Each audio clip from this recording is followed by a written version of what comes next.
Hey, this is Kamera. We're on day number 213, Isaiah 18 through 22. Five chapters. Five chapters that cover so much.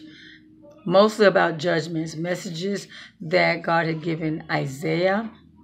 And there's a lot. There is a lot. The first one, it starts when he talks about Ethiopia. It talks about these tall, smooth-skinned people, what they're known for, and yeah, I love what he says about their ships, but they're known for their, far and wide for their conquests and destructions, and how their land is divided by rivers. It sounds pretty cool there, though. Then he calls out to all the people in the world on the earth, and he tells them what God had told him. He says that, some people, like their soldiers are going to be, they seem to have it together, they're about to go to war, but they're going to wind up dead. Vultures and wild animals are going to eat on their bodies. And at that time, the Lord will receive gifts from these tall, smooth-skinned people. I just love the way he described them. Then he goes on to talk about, we're talking about Isaiah, the message that God gave him. He receives a message concerning Egypt. The Lord is advancing against Egypt. Egypt will fight against each other. The Egyptians will fight against each other. And there's going to be a lot of devastation in all the waters. They mentioned a few waters. There's going to be bad counseling going on there by leaders. Those leaders will be leading the Egyptians astray. So yeah, God sent a foolish spirit. Yeah, he sent a foolish spirit to the people. Yeah, so all their suggestions were not good. They were wrong. He says in that day, the Egyptians will be as weak as women. Isn't that something? And he says 5 Egyptian cities will follow God. Isn't that something? Monuments are going to be built. Altars are going to be built. So that anyone who comes there, they're going to see that God is there. The people are worshiping God. So those are signs showing that God is being worshipped in the land of Egypt. So, yeah, if they're worshiping God and God is their God, you already know that if people even try them, God's going to come to their rescue. So, yeah, at a different time, this is the crazy part. This is one of the crazy things where people, you have to rethink crazy, right?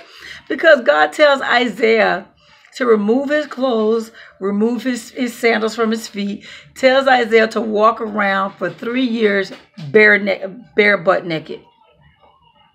Bare butt naked, he's walking around 3 years because God told him to. It is symbolic to the terrible troubles that God has brought on the Egyptians and the Ethiopians. The Syrians took them as prisoners. And so what they have the people doing in prison, young and old, walking around bare butt naked. Isn't that something? So yeah, there's a lot there. You guys have to read it. There's so much. I'm just taking out certain points in this these readings. But yeah, and the Assyrians do that to the shame of the Egyptians. And then there's another message that God gives him about Babylon. So yeah, this is so crazy because Isaiah is seeing these terrible visions of disaster. And the crazy part is he's experiencing these sharp pains at the same time. He's experiencing these sharp pains in his body, aches in his stomach. And he says it's like labor pains that women go through, as if he would really know what labor pains are like. But anyway, he said they're very painful. Yeah, that's terrible. And he said he's also feeling faint. His heart is racing.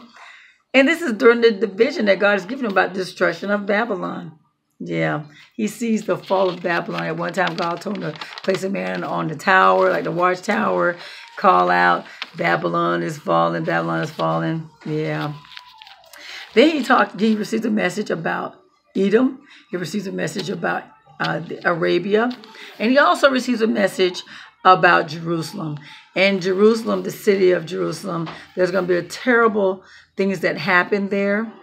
There's going to be bodies lying everywhere. And this is the crazy part. It's not from a battle. These deaths are from famine and disease. And some of these people were captured. Talks about how the wall of Jerusalem is broken. There's going to be cries of death that echo throughout the mountains. And it also says that Judah's defenses have been stripped away. It gives you like these little peeks of some of the things that Judah was doing as far as securing their defenses, and how those defenses were basically useless because they didn't call on God for help. They depended on their own defenses. That's what I pick up from that. And so what happens is there's destruction. He said, y'all did all you could. Basically, he told me they did all they could to help their defenses, but they would not do what God told them. God wanted them to repent of their sins. He wanted them to repent of their sins, and they didn't. He said, instead, you parted and played. I said, repent, you parted and played instead. And so, yeah. So he tells Isaiah, another person, to confront this Shebna person. He says he's the royal administrator. And he tells him, I'm going to take you out of your place of position of where you are. I mean, you're building this tomb for yourself on a monument. Yeah, I'm going to tear you down, and I'm going to build someone else up in your position to replace your position. And this person is going to make his family proud. He's just going to be an asset. And he says this person who he's replacing him with is Eliakim, son of Hilkiah. And we heard about Hilkiah. So, yeah. He's tearing down Shebna from this as a royal administrator. He was a mighty man. And, yeah, he's a disgrace to everyone. So, yeah, God's going to replace him with a man who's much better than Shebna. So there's a lot, guys. So much to be covered. Oh, my gosh, so much to be covered. But that's the gist of it right there. So, guys, there we have it, right? That is day number 213. Isaiah chapter 18 through 22. You have a God-filled, blessed day.